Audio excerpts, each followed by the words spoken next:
Пожарникар е тешко повреден додека гасел пожар во семејна куќа во Радовиш.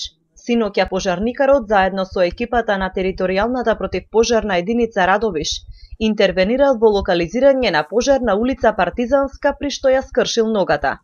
Пренесен е во медицински центар Штип, но поради сериозните повреди по укажаната прва помош е пренесен во Скопје. Во пожарот изгоре кровната конструкција и вториот кат од куќата. Будни бехме, горе на Васо, што живее во горниот спрат, слегна жена му, она видела дека нели постанал пожар и почна да тропа, ние викаме нешто лошо е станало, ти сама беше. И викам да не ти е лошо, шо ти е, вика бе горе, вика, горе. Шо горе излезе сите право. Дето само што беше заспијало, дори го ставиме унатре. За малко да сме го оставиле, инсталацијата 10 минути почна да пука.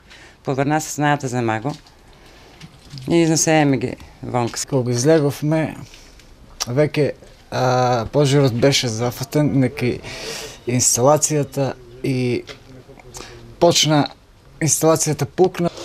Избегавме го, жената го грабна детето и само можешме да си жива глава да спасиме. Од противпожарната единица велат дека настанот е пријавен околу 2 часот по полноќ, а пожарот го гаселе 3 возила и 9 пожарникари, но не успеале да го спасат кровот и катот бидејќи конструкцијата била од трска, па брзо се ширеле пламените јазици. Зафатен е и првиот кат од куќата, но не е целосно изгорен. За среќа огнот не се проширил на соседните куќи кои се во непосредна близина.